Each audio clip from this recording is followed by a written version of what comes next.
Hey guys, how's it going? Justin here with Practically Squared. Welcome back to the channel. In today's video, what I wanted to take a minute to go over with you guys is the Impact Precision 737 90-degree bolts versus their new 75-degree offering. If you guys are a fan of the channel and are maybe feeling some deja vu right about now, it's because we recently covered this. However, watching back my video after I uploaded it, there were some things that I was really looking forward to covering, some questions I feel like some guys might have had that I just didn't cover in that video, and I decided to just take it down and redo the video. In today's video, hopefully I'll cover some more of the questions that you guys might have or some people might have out there. But if you don't want to watch the full thing, I completely understand. This is going to be the second version of that video, and that first initial version is going to get taken down.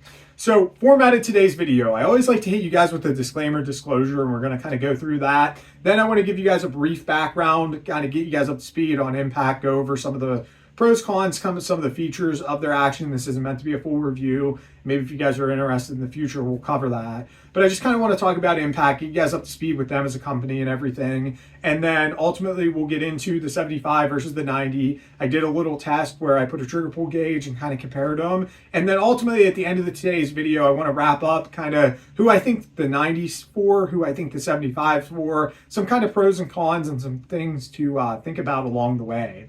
So without further ado, we got a lot to cover, so let's just jump right into it.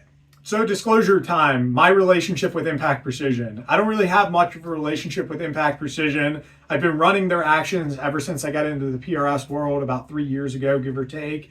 And in that time, I've acquired a couple of their actions. I have had a run-in with their customer service, which was really, really good. Like, they treated me really well, went above and beyond whenever I had an issue with a bolt, which was tremendous to see. As far as this video, I'm doing this video to kind of get you guys up to speed on the 75-degree bolt versus the 90-degree bolt. I'm not really trying to sell you guys one of these. I don't make any money off of them. I'm trying to shed a light on a product that I feel is really good and go over some of the questions that I had prior to getting one. I want to answer the same exact questions that I was wondering, some things that I was looking for, and information that honestly wasn't very easy to find. So that's why I'm making the YouTube video. So without further ado, let's get right into it. So Impact Precision is a company based out of Oklahoma known for their actions. They're really known for the 737 action, which this is here. The 737 is a short action. It's by far the most popular action in the Precision Rifle Series competition and has been for a number of years. It's a really good action that kind of checks all the boxes what we're looking for. And it's an action that's tolerance pretty tight to where it's going to take pre-fit barrels, has an integral recoil lug, built-in integral rail on the top here, and overall just has a really good feature set. Also, Impact Precision as a company is a big supporter of the shooting sports, specifically PRS. You're going to see them at a ton of matches. They produce a good product, support the sport. There's not really much more you can ask out of them. Whether you're doing PRS or you're just a long-range shooter who doesn't have any interest in competing, I think the 737 is a good action worth looking into. And if it checks your boxes, it checks your boxes. One of the only boxes that the 737 hasn't been able to check is the shorter bolt throw option. A lot of guys still prefer your traditional 3-lug where you're going to have a shorter bolt throw. Some guys attribute it to speed, some guys just like the additional clearance, but we're kind of going to go into both of those in today's video. About a year ago, Impact released the 75-degree bolt. Now, the 75-degree bolt, they're selling it as either a replacement bolt or you could buy your new action just from the factory with the 75. If you do decide to buy the replacement bolts, they're about $465 as of the recording of today's video. Obviously, price is subject to change in the future. The 75-degree bolt is going to drop in and directly replace it. Anytime you take a 90-degree bolt and change it to a 75-degree bolt, I'm sure there's a lot of things that go on behind the scenes, but in terms of what you feel as a shooter, you're losing some of your mechanical advantage. So a shorter bolt is generally going to feel heavier on close, heavier on open. Whenever you're closing your bolt and opening your bolt, you're cocking your trigger, and there's tons of mechanisms engaging your round. Like, there's a lot of stuff that's going on with that bolt, and anytime you shorten the mechanical advantage, you're going to make the perceived weight feel heavier. To kind of put a number to it, I did a little redneck test in my basement here where I used the 75-degree bolt. I do have a back-built bolt knob on here, so it might throw off the numbers a little bit, and I compared it to my 90-degree bolt. I'm going to roll up some of the numbers that I got here as far as average. You guys can kind of look over those as we're talking about them. The 75-degree bolt out of the box, whenever I first got it, I felt like, hey, it's a little bit heavier on closed, a little bit heavier on open. But after I cycled it a few times, I was honestly surprised that it wasn't heavier. It surprised me how good this thing felt out of the box. I was a big fan and still am a big fan of the 90. But knowing that I was considering going to an optic like the Kahles 540i, this thing has a giant ocular housing. So I figured if I was going to go to that, I would strongly consider looking into that 75-degree option to see if I could get myself some more clearance to work better with it. Now, I will say running the 90 in this action with the scope, it's honestly not bad. I haven't ran into busting my knuckles off of it or anything like that, but it is relatively tight, which is why that 75-degree option is so appealing. Now, my experience with the 75-degree bolt, I've ran this in 2 Pro Series matches and 2 one-day regional series matches since I got it. And honestly, right away, my kind of thoughts were, in a match situation, whenever I'm worried about what the wind's doing and whether it's changed and maintaining a course of fire and maintaining good fundamentals, the last thing that really came to my mind was, hey, my bolt feels slightly heavier. I really adapted to it and got used to it relatively quick.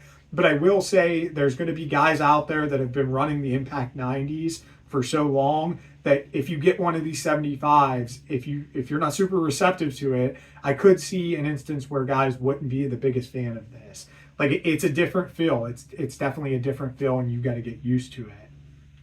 So since I've been running the 75, I see a lot of guys say that a 75 is going to make you quicker. And while, instance to instance may kind of depend, I will say in my personal experience, I don't feel like I've gotten much quicker with the 75. Sure, there's less bolt travel with the 75, but there's also more weight closing the bolt and lifting the bolt. So honestly, I feel like it almost kind of evens out. Maybe I'm a touch faster, but just kind of holistically talking about it, we'll talk about the PRS Barricade. The PRS Barricade is a good speed example there. And the people that set the fastest PRS Barricade have been Ben Gossett and Francis Cologne. And they're doing that with 90-degree 2-lug impact actions. So they're doing it with the old school 90. Do I think that maybe Francis or Ben would set the record even quicker with the 75? I don't know. I think it's kind of a moot point. If you think you're going to be quicker with it, then get one and try it out. But I just don't want people to buy this and think, oh, I'm going to buy it because I'm going to be so much quicker. It really, in my experience, doesn't make that much of a difference. I do really like the 75, and I've kind of switched over to the 75. But the main reason why I think the 75 is so appealing is how much clearance it gives you between your bolt handle and your ocular housing of your scope. That's really the big selling points of the 75. And if you're a smidge faster with it, then you're a smidge faster with it. But I don't want people to run out and buy this thing and think, oh, I need it because it's going to make me quicker. It might make you slightly quicker, but it's not enough to really make a difference. If you're worried about speed, I think training target acquisition and your ability to build a position quickly, get on target and get that bolt closed, you're going to see far more dividends doing that than you are going from a 90 to a 75. I just want to make that known. But the 75 is a pretty slick bolt. So who's the 90 for and who's the 75 for? Well, ultimately, I feel like if you're after the absolute smoothest, least sight disruption of a bolt manipulation that you could get, I feel like the traditional Impact 90 is the way to go. It's going to be super smooth, super light bolt close, super light bolt lift. Like, it's a super slick action. And the guys out there that have been running the 90s for years and years and are so used to the feel of it, I feel like a lot of those guys are still going to prefer the 90 because that's what they're used to. So who's the 75 for? Well, ultimately, I feel like the 75 is for that guy that for years has been saying, hey, I like Impact, but I wish they had more of a shorter bolt throw. I feel like that's going to be who the 75 is for. It's going to open up the market share. I feel like the 75 is also going to make way for these new round of scopes that are coming out with these giant ocular housings. It's giving you way more clearance there. Also, the guy that says that the shorter bolt throw is going to make him quicker, that's going to be appealing as well. So I feel like there's tons of market share for the 75. So where am I personally at? Well, personally where I'm at, I do really like the 90, but I'm probably going to order all my impacts moving forward with the 75. I'm actually in the process of getting a couple more 75-degree actions, and I'm just going to be switching over to the 75 impacts. I feel like the 75-degree impact, it's not that much more heavy in terms of closing the bolt and lifting the bolt, which is really the only downside to the 75. But I do like the additional clearance that I get between my ocular and my bolt knob. So I feel like the 75 is really kind of the ticket, but I don't think either are going to go anywhere anytime soon. I feel like it gives you the option to either get chocolate ice cream or vanilla ice cream. Either way, you're getting ice cream. You just pick your favorite flavor, right? So at the end of the day, they're both solid options, and ultimately it comes down to personal preference. Hopefully some of the things in today's video that we went over will help you kind of figure out which one maybe fits your needs best. Ultimately, you need to go out to a match or go out to a range and find somebody with one of these and play with them. Play with the 75, play with the 90. I'm sure if you go up to somebody that has an Impact Action, he's just as excited to talk to you about it as you are to learn about it.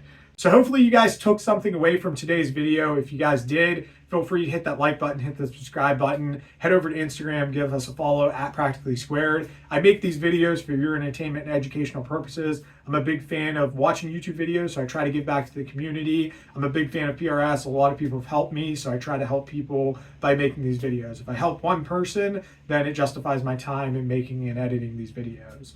So guys, as always, remember to train hard, shoot fast, and most importantly, be safe. God bless.